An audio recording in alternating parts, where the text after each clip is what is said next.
Welcome. In this learning, we are trying to create something like this, which is an investment calculator and shows the future value. But it can be any functionality. The thing is, we are trying to create this action button, which is calculate action button. And when it is clicked, it performs certain functions, right?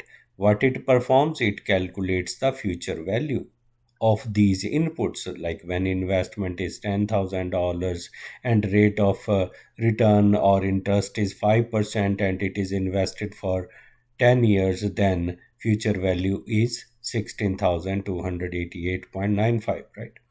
But the thing is, leaving the calculation apart, we are trying to create this action button which will perform the calculations.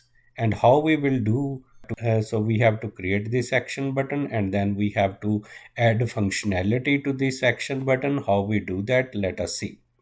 So this is done through this one, and at the top we have this title panel, which gives title of this web app, and numeric inputs is the input through which we enter the investment dollar value.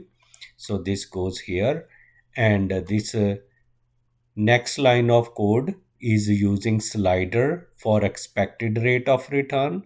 The minimum value is 0, maximum value is 15, and by default it picks 5.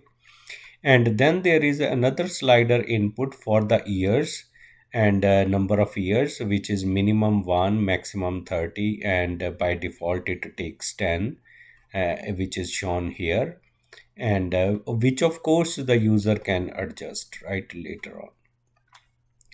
And then this action button is created through this code calci button. This is the ID of this action button, and when this is triggered, right, this is clicked, I should say, it would trigger this action that it would compute the future value through this formula and then display the future value. So this is what is happening, and let us go there and see the functionality, right? So these type of functionalities can be achieved through BA2 plus calculator, right? We know that, but this is more powerful in the sense that, okay, when user is allowed to change the rate of interest, and accordingly reactively same time the future value also changes. So that is the advantage, but otherwise these things we have been doing it on BA2 plus calculator. We know that. For example, I am pulling this BA2 plus calculator here. If I take $10,000 here, the same as default value, which is the present value, and then I take 5, which is the rate of return IY, and then I take 10, which is number of years here, N, and I compute the future value. Then this future value is same as which is displayed by our app, 16,288.95.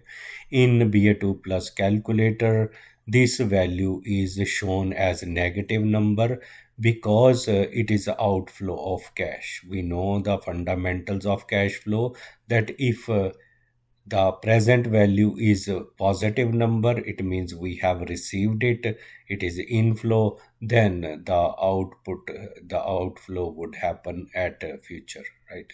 So if we get the money today, it is inflow, then we have to return it, it would be outflow. That is why BA2 plus calculator is showing as a negative number, but otherwise the dollar value is same. So this sign actually in BA2 plus calculator is just indicator of which side of flow it is. Is it inflow? Then it would be positive. If it is outflow, it would be negative. So these sort of action buttons can achieve this functionality which BA2 plus calculator, I should say, can do, but this is much powerful in the sense that user can adjust the number of years and rates and also the dollar value, and in no time the future value gets calculated. Thanks for joining, and see you next time with some interesting learning.